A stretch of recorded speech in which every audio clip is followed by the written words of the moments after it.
Hey everybody, Jackass with ApexHead.com bringing you a commentary episode of the Alpinestars pack. Going to be taking a look at the 2011 Maserati Quattroporte Sport GTS, and we will be competing at the 8-cylinder Supreme GT event in Italy at one of the short circuits of Mugello. So really this is a home race of sorts. You may have noticed that we passed on the option to upgrade the car. Going to go ahead and race with no assists on medium AI. And we are qualified P6 running in the B479 class car, and we are up against the A599 class. So we'll have to wait and see what kind of an impact that has, if any. I've actually never taken out a Maserati, at least that I can remember, so I'm pretty excited about that. So let's see how we do off the line here. And you can see a little bit of wheel spin, but not too bad. Able to get it up in second gear and now into third. And you can see the AI next to me a little quicker than me down this main straight. Let's see what we can do down here into turn one. Gonna negotiate on the outside here, drop it into third gear and see if we can swing around and hold. And you can see one of the leaders up ahead went wide. And now I'm starting to get pushed off the track. Slight collision with the P6 car. And he finally backs off. He was basically trying to pinch me out, but I was giving him plenty of room to get by me, and he that didn't stop him from making contact with me, but no damage, so we're okay for now. And you may have noticed one of the leaders just a moment ago skipped off into the sand, but he was able to retain his position in P1. So now chasing down the P3 car.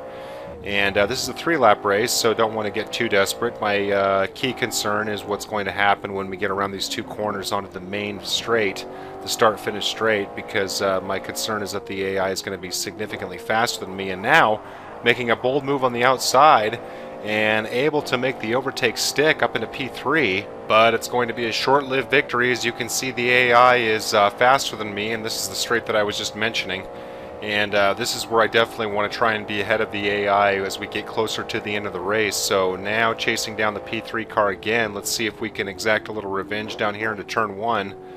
And in third gear for now, dropping into second so I can make my cut. And again, going a little bit wide and going to have to tuck in behind the P3 car for now. But we're getting into these slow left-handed corners, and you can see I almost make a collision there from the back of the P3 car, and able to overtake him with no problem. Now chasing down the P2, and we've got a couple corners to go here. And again, because it's a 3-lap race, not going to worry too much if I can't get around on this particular lap, but I do want to test the edges a little bit and see what I can do when I do want to make my move.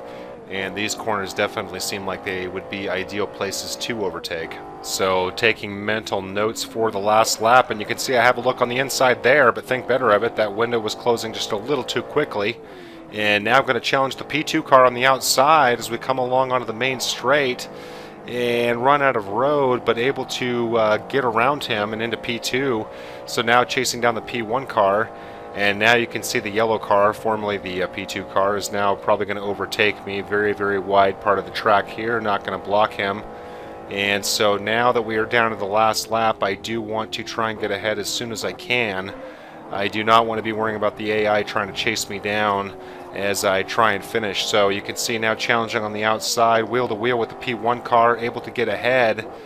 And yes, able to maintain my line through there. A little conservative, a little too far on the inside, but hey, it worked. So now I want to be building up as much of a gap that I can.